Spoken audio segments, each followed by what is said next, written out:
सियावर रामचंद्र की जय। देखिए, जब धनुष टूट गया तो राजाओं ने कोलाहल किया, राजाओं ने लड़ाई झगड़ा किया, परशुराम जी से विवाद हुआ, फिर सीता का विवाह हुआ। इसके बाद कितनी परेशानियों के साथ इस ब्रह्मांड का बहुत बड़ा कार्य होने वाला था।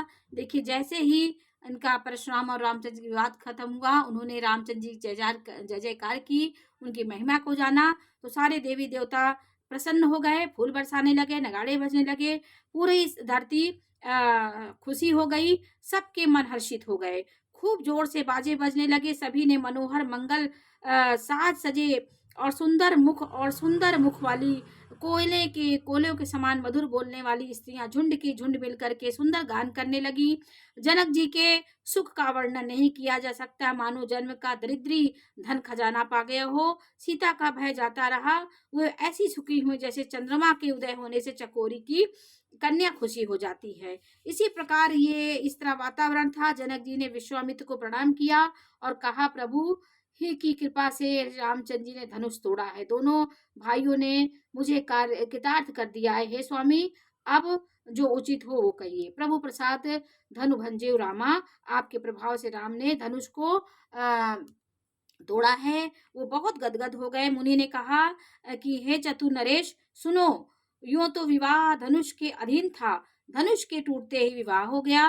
देवता, मनुष्य और नाग सब किसी को यह मालूम है कि तथापि दोहा नंबर 68 में है, 86 में है कि तथापि तुम जाकर अपने कुल का जैसा व्यवहार हो, ब्राह्मणों कुल के बूढ़ों और गुरुओं को पूछकर और वेदों में वर्णित जैसा आचार हो वैसा करो। जाकर अयोध्या को दूत भेजो जो राजा दशरथ को बुला लावे। राजा ने प्रसन्न होकर कहा, हे कृपालु, बहुत अच्छा है। और उसी समय दूतों को बुलाकर दशरथ को बुलाया गया और फिर महाजनों को बुलाया और सबने आकर राजा को आदर पूर्वक सिर नवाया।